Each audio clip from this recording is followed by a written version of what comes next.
दोस्तों, आप लोगों को हमारे चैनल या हमारे कोचिंग की ओर से बहुत बहुत हार्दिक शुभकामनाएं हैं। आज बायोलॉजी का फर्स्ट क्लास यहाँ पर संवहन चैप्टर का नाम है संवहन हम लोग शुरू करने जा रहे हैं और ये क्लास नोट्स आप लोगों को बताया जा रहा है और इसका क्वेश्चन आंसर भी आप लोगों को बाद में इसके बाद जो है आप लोगों को क्वेश्चन आंसर भी इस पर कराया जाएगा, जो आपको बोर्ड परीक्षा में काफी मदद मिलेगी। और हम लोगों के कोचिंग से बहुत अच्छे अच्छे नंबर लाए हैं, तो हम लोग उम्मीद करते हैं उन लोगों के आग्रह पर हम लोगों ने इस चैनल को खोला है और इस पर जो है काम चल रहा है और आप लोग इसमें जहां से जहां हो सके ज्वाइन करें और आप लोगों को सारी चीजों की व्यवस्था दी जाएगी और आप लोग बढ़िया से बढ़िया नंबर जो है आप लोग बोर्ड एग्जाम में ला सकते हैं। और इसका प्रमाण भी है हम लोगों के पास में, कभी वो सब प्रमाण दिखला देंगे कि कितना नंबर लाया है। अब हम लोग शुरू करते हैं बायोलॉजी के चैप्टर से संवहन, है ना। तो संवहन से शुरू करते हैं। तो संवहन है कि मनुष्य में भोजन, ऑक्सीजन, वो अन्य आवश्यक पदार्थों की निरंतर आपूर्ति करने वाला तंत्र संवहन तंत्र कहलाता है ना। तो हम लोगों को ज्यादा लंबा इसको नहीं करना है, छोटा में करना है, छोटा में आंसर देना है और बहुत ही अच्छे से आप लोगों को नंबर आएगा और आता है। तो इसलिए जो है तो पहला चैप्टर यहाँ पर जो है तो संवहन के बारे में अगर यदि पूछ देता है कि संवहन तंत्र क्या है, तो हम लोगों को सीधे लिखना है कि मनुष्य में भोजन और क्या है ऑक्सीजन, वो अन्य आवश्यक पदार्थों की निरंतर आपूर्ति करने वाला तंत्र संवहन तंत्र कहलाता है। और मानव संवहन तंत्र के मुख्य अवयव है हृदय है, रक्त नलिकाएं हैं जिसमें धमनी और शिरा आते हैं और वहन माध्यम है रक्त वो लसिका आता है। अब हम लोग इसके बारे में एक एक करके जानते हैं, ठीक। अब जैसे हम लोग लेते हैं रक्त को, किसको लिए रक्त को, ब्लड। तो ब्लड क्या है, तो देखिए तो ब्लड जो है एक क्या होता है ठोस अवयव होता है जिसको क्या कहते हैं रुधिर कणिकाएं कहते हैं। क्या कहते हैं रुधिर कणिकाएं कहते हैं, जो ठोस अवयव में आते हैं। और दूसरे क्या होता है द्रव्य अवयव होता है। क्या होता है द्रव्य अवयव होता है, जो पीले रंग का तरल पदार्थ है ना। और प्लाज्मा जिसमें 90% जल होता है तथा शेष अवयव जैविक है ना, यानी प्लाज्मा प्रोटीन जैसे एल्ब्यूमिन और ग्लोब्यूलिन होता है ना। तो और जैविक में कौन आ गया, तो खनिज तत्व हो गया।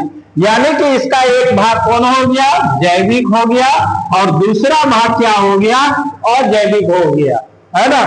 तो आप लोग शॉर्ट नोट्स भी इसका बना सकते हैं, आराम से इसको वीडियो रोक के आप लोग लिख सकते हैं। तो द्रव्य अवयव में क्या हो गया पीले रंग का तरल पदार्थ, और प्लाज्मा में क्या होता है जिसमें कितना प्रतिशत जल होता है, तो 90% जल होता है। और शेष अवयव जो है जैविक यानी प्लाज्मा प्रोटीन जैसे एल्ब्यूमिन और ग्लोबुलिन होता है। और अजैविक में कौन होते हैं, तो खनिज तत्व होते हैं। अब आते हैं हम लोग ठोस अवयव में। ठोस अवयव में कौन होता है, तो रुधिर कणिकाएं होती है, जो 3 भाग में रहता है। लाल रक्त कणिकाएं जिसको हम लोग क्या कहते हैं आरबीसी कहते हैं, और श्वेत रक्त कणिकाएं जिसको हम लोग डब्ल्यूबीसी कहते हैं, और तीसरा होता है रक्त प्लेटलेट्स, है ना। और लाल रक्त कणिकाएं O2 और CO2 का वहन करता है, यानी O2 और CO2 को एक जगह से दूसरे जगह क्या करता है लेके जाता है। O2 और CO2 का वहन करता है। और हीमोग्लोबिन है ना, जिसका सूत्र होता है Hb, रक्त को लाल रंग देता है। यानी यही एक मेटल हम लोगों के शरीर में पाया जाता है जिसको आयरन भी कहते हैं। और हीमोग्लोबिन जो है वो रक्त को कौन सा रंग देता है लाल रंग देता है। और श्वेत रक्त कणिकाएं क्या होती है, तो WBC होती है, जो शरीर को रोग मुक्त करने में सहायक होता है। क्या होता है शरीर को रोग मुक्त करने में सहायक होता है, और प्लेटलेट रक्त को थक्का बनाने में सहायक होते हैं। किसको? तो प्लेटलेट्स क्या होते हैं? रक्त को थक्का बनाने में सहायक होते हैं। अब हम लोग नेक्स्ट आते हैं रक्त वाहिका के बारे में। किसके बारे में? तो रक्त वाहिका के बारे में।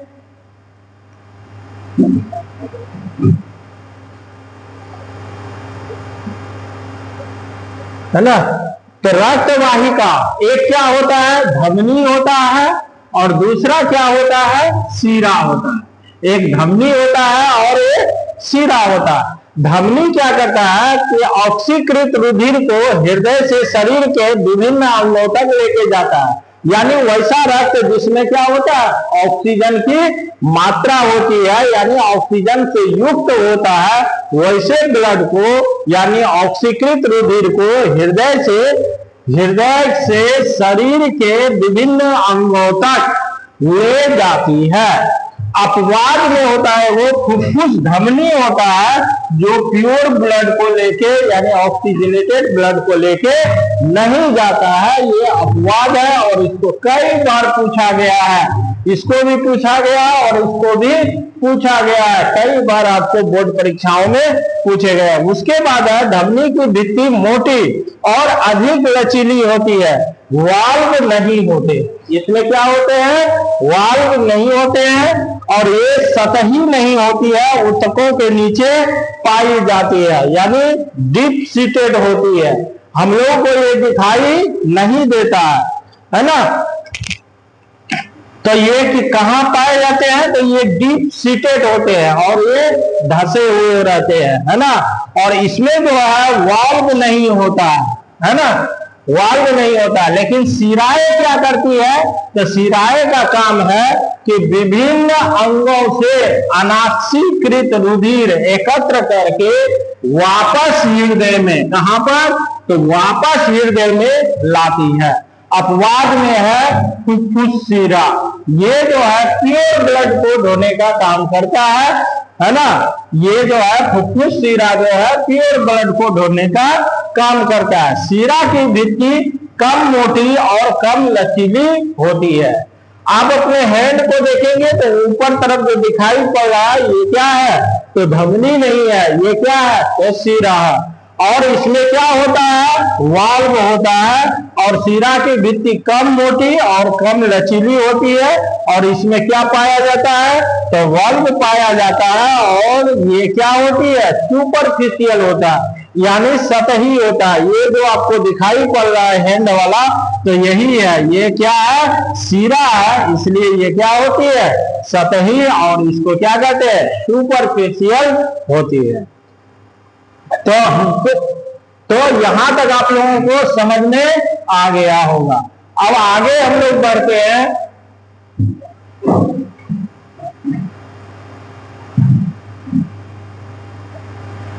ठीक,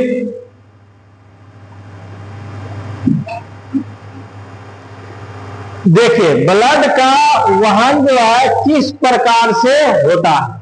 तो सबसे पहले यहां ले लीजिए फेफड़ा, जिसको क्या कहते हैं? फुफ्फुस भी कहते हैं, फेफड़ा। और फेफड़ा से ये किसमें आता है? फुफ्फुसीय शिरा में आता है। भी ऑक्सीजनीकृत रुधिर होता है, और जो कहाँ आता है? बायां आलिंद में आता है। कहां पर आता है? बायां आलिंद में। हम लोगों का हार्ट जो होता है 4 चेम्बर में बटे हुए रहते हैं। कितने चेम्बर में बटे हुए रहते हैं? 4 चेम्बर में। तो अब जो है ये कहाँ आया? बाएं आलिंद में आया, और बाएं आलिंद से कहाँ आता है? बायां नीले में आता है। और तीसरे नंबर पर देखिए हमने नंबरिंग कर रखा है 1 2 3। अब ये यहां से क्या होगा? यहां से नीले से फिर क्या होता है? बाहर होता है प्रमुख धमनी, यानी जिसको महाधमनी भी कहते हैं। भी ऑक्सीजनीकृत रुधिर आता है, जो शरीर के विभिन्न अंगों तक जाता है, और वहां से ये कहां चले आता है? तो दायां आलिंद में चले आता है। कहां आता है? तो दायां आलिंद में आता है, और दायां फिर वहां से कहां आता है? तो दायां नीले में आता है। तो यहां पर बात जो होती है, यहां पर दायां नीले में आने के बाद फिर यहां से ये दायां नीले से ये जो है है ना, कहाँ आ जाता है? तो फुफ्फुसीय धमनी भी ऑक्सीजनीकृत, है ना, रुधिर को लाता है और ये कहाँ चले जाता है? तो फेफड़े में चले जाता है। अब यहाँ पर समझने वाली बात है, शरीर के अंग से कहां पर? दायां अलिंद में लाने वाला जो शिरा होता है, प्रमुख शिरा, ये है जिसको क्या कहते हैं? महाशिरा कहते हैं, जो भी ऑक्सीजनित रुधिर को लेके जाता है ना। तो यानी मानव शरीर में रुधिर परिसंचरण दर्शाने के लिए एक रेखा चित्र खींचा गया है। यदि इस रेखा चित्र को आप याद रखते हैं तो आपको पूरा इसका मैकेनिज्म जो है तुरंत ही समझ में चले आएगा। अब आगे हम लोग बढ़ते हैं, है ना, मानव हृदय के बारे में। तो मानव हृदय क्या है?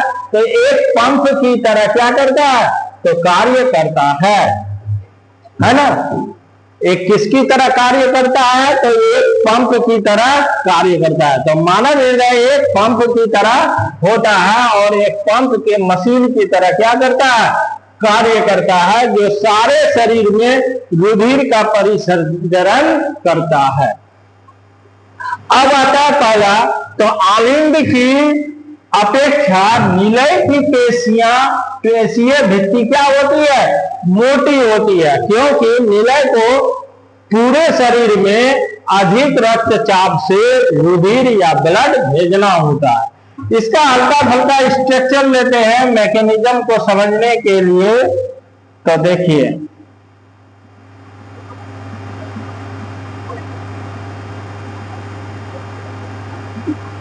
चलिए, यहां जो होती है तो पेस मेकर लगा हुआ रहता है। क्या रहता है?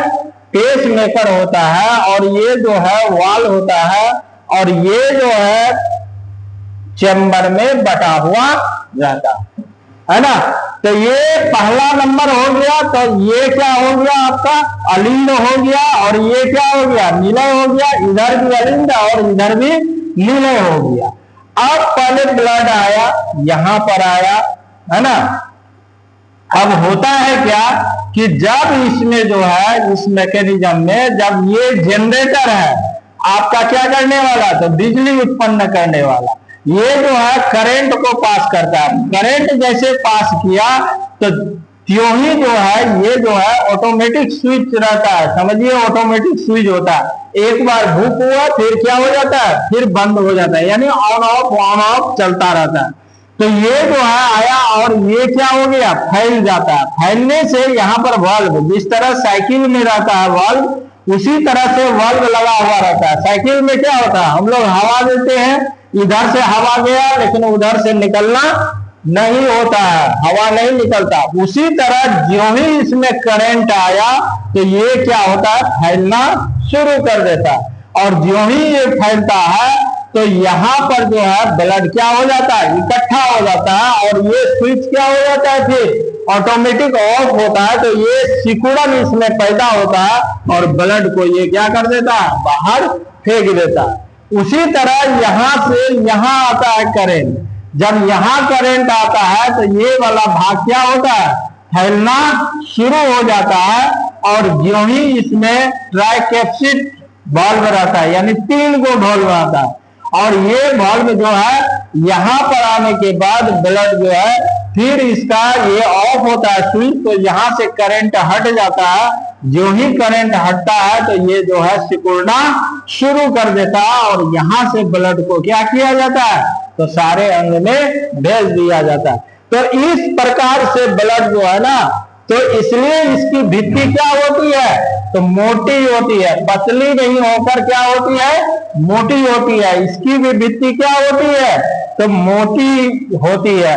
ये आपका अलिंद हो गया, और ये आपका क्या हो गया? निलय हो गया। इसलिए कहा जाता है कि निलय की भित्ति जो है मोटी होती है, और अलिंद की भित्ति पतली होती है।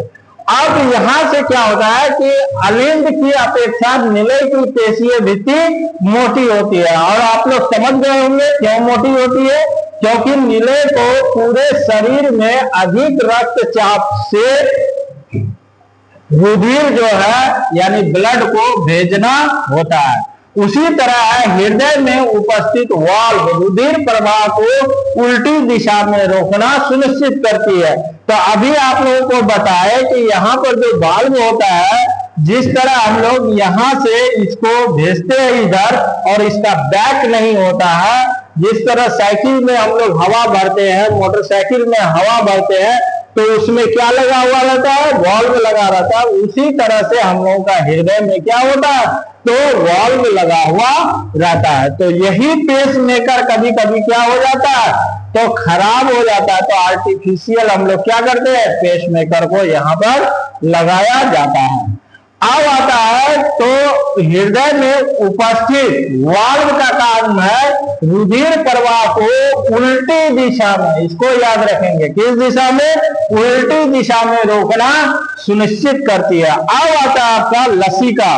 तो लसिका एक तरल ऊतक है ना, जो रुधिर प्लाज्मा की तरह होती है, लेकिन इसमें अल्प मात्रा में क्या पाया जाता है, प्रोटीन होते हैं, और इसमें थोड़ी मात्रा में क्या पाया जाता है, प्रोटीन पाया जाता है।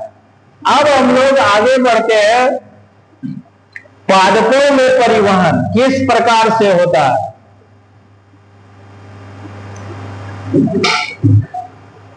तो देखिए, पादपों में परिवहन जाइलम और फ्लोएम के द्वारा होता है। तो देखिए यहाँ पे ट्रिक से याद रखिए, इस बार का भी क्वेश्चन में पूछा था।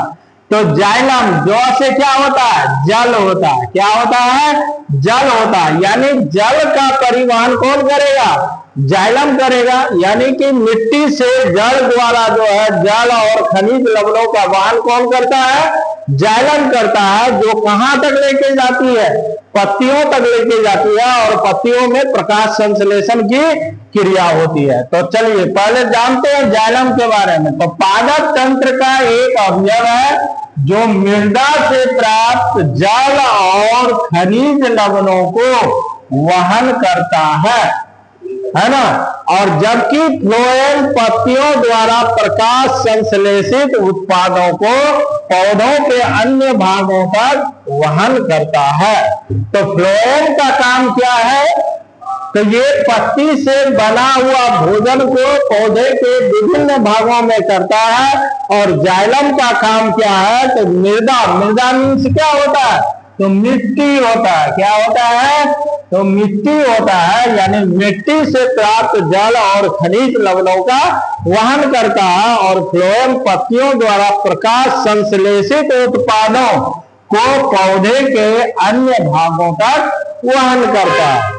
जड़ और मृदा के मध्य आयन सांद्रण में अंतर के चलते जल मृदा से जड़ों में प्रवेश कर जाता है, और तथा इसी के साथ है ना एक जल स्तंभ का निर्माण होता है, जो कि जल को लगातार ऊपर की ओर धकेलता है।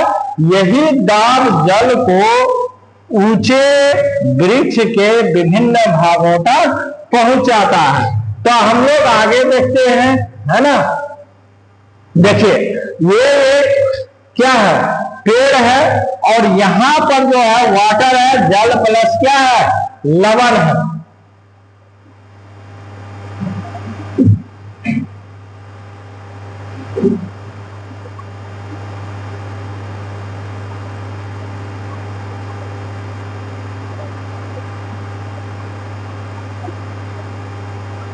एक मिनट, हाँ, जल एवं क्या है, तो लवण है।